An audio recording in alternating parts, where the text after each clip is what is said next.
काँग्रेस खासदार राहुल गांधी आणि प्रणिती शिंदे यांनी पंतप्रधान नरेंद्र मोदी यांच्यावर सडकून टीका केली आहे। ट्रम्पच्या इशाऱ्यावर पंतप्रधान मोदींनी शरणागती पत्करली असं म्हणत पाकिस्तान सोबतच्या युद्धबंदीवरून राहुल गांधी यांनी टीका केली आहे। तर काँग्रेस कधीच असं करत नाही असं राहुल गांधी म्हणाले।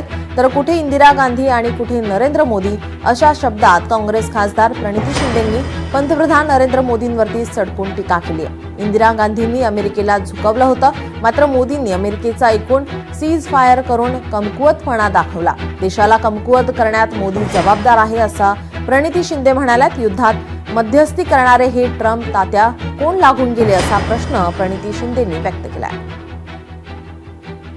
भारतीय सेना, भारतीय एअरफोर्स, भारतीय मिलिटरी, आर्मी आणि भारतीय नेव्ही एवढं चांगलं कामगिरी केली का मोदींनी आपला विजय जाहीर केला नाही आहे, हा मला प्रश्न विचारायचा आहे।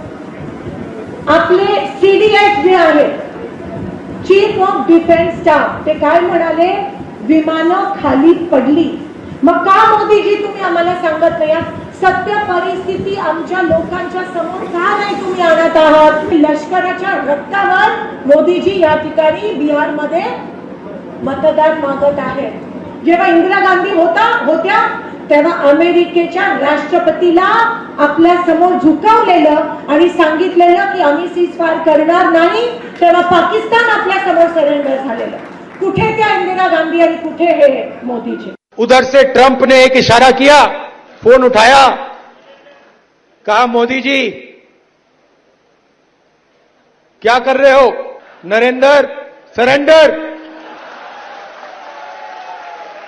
और जी हजूर करके नरेंद्र मोदी जी ने ट्रंप के इशारे का पालन किया। आपको एक समय याद होगा जब फोन कॉल नहीं आया था, 7th फ्लीट आई थी, 71 की लड़ाई में 7th फ्लीट आई थी, हथियार आए थे, एयरक्राफ्ट कैरियर आया था। इंदिरा गांधी जी ने कहा मुझे कुछ जो करना है मैं करूंगी। ये फर्क है, इनका कैरेक्टर है। ये सारे के सारे ऐसे हैं, सरेंडर वाली चिट्ठी लिखने की आदत है। कांग्रेस पार्टी सरेंडर नहीं होती। लोकशाही मराठी ऐका, पहा, जागरूक रहा।